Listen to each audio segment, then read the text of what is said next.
Sir. Jalpaiguri excise ডিভিশনের কাছে একটা সিক্রেট ইনফরমেশন ছিল যে সিকিম থেকে কিছু মদ জোরবাংলো হয়ে ওয়েস্ট বেঙ্গলে ঢুকছে।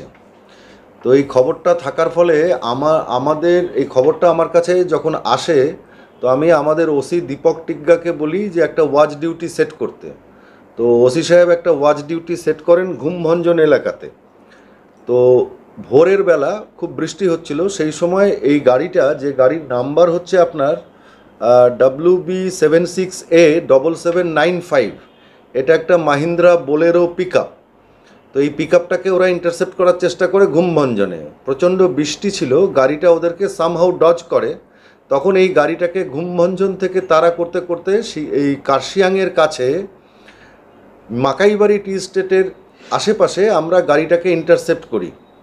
এই গাড়িটাকে ইন্টারসেপ্ট করার পর গাড়িটাকে সার্চ করা হয়। After maintaining all the formalities of search করে আমরা যা যা পাই সেটা আপনাদের বলছি। আমরা টোটাল 146 কেস সিকিমে তৈরি বিয়ার এবং হুইস্কি পেয়েছি।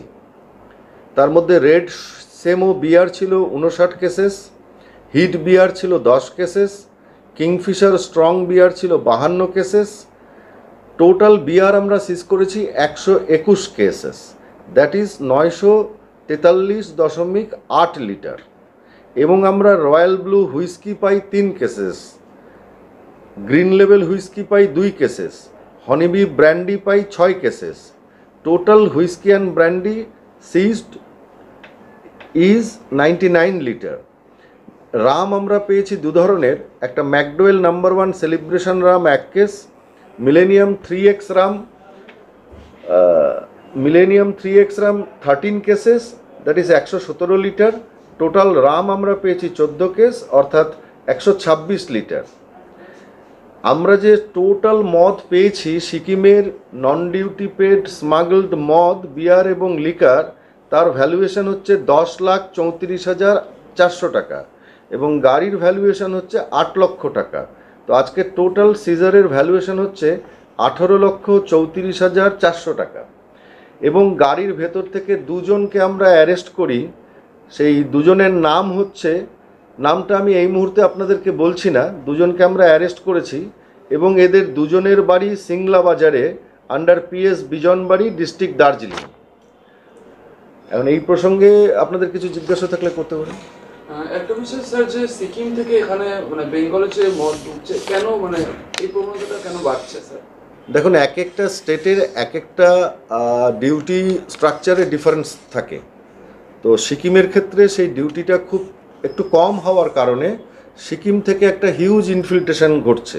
রিসেন্টলি আমাদের ওয়েস্ট বেঙ্গলে বিয়ারের দাম সামান্য একটু বাড়ার ফলে এই ইনফিল্ট্রেশনটা আরও বেশি মাত্রায় হচ্ছে। আমরা সজাগ আছি। জলপাইগুড়ি এক্সাইজ ডিভিশনের নেতৃত্বে আজকে এই কাজটা হয়েছে বটে, তবে আমাদের অন্য 5টি যে কনস্টিটিউটিং জেলা রয়েছে তারাও চেষ্টা করছে এই সিকিম মদ এবং বিয়ারের ইনফিল্ট্রেশনটাকে কমানোর জন্য। আমাদের বিশেষত সতর্ক থাকতে হবে এই সামনের পুজো এবং দিওয়ালির সময়টাতে।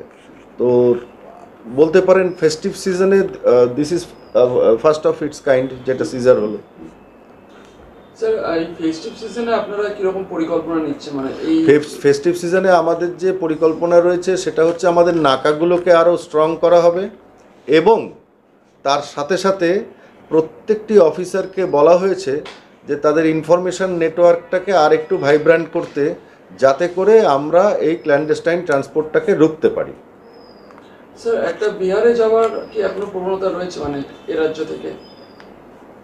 আমরা বিহারগামী 2-1টি গাড়ি ধরেছিলাম রিসেন্ট পাস্টে, তবে সাম্প্রতিক অতীতে ধরা পড়েনি বলেই যে প্রবণতাটা নেই এই দাবি আমি করছি না।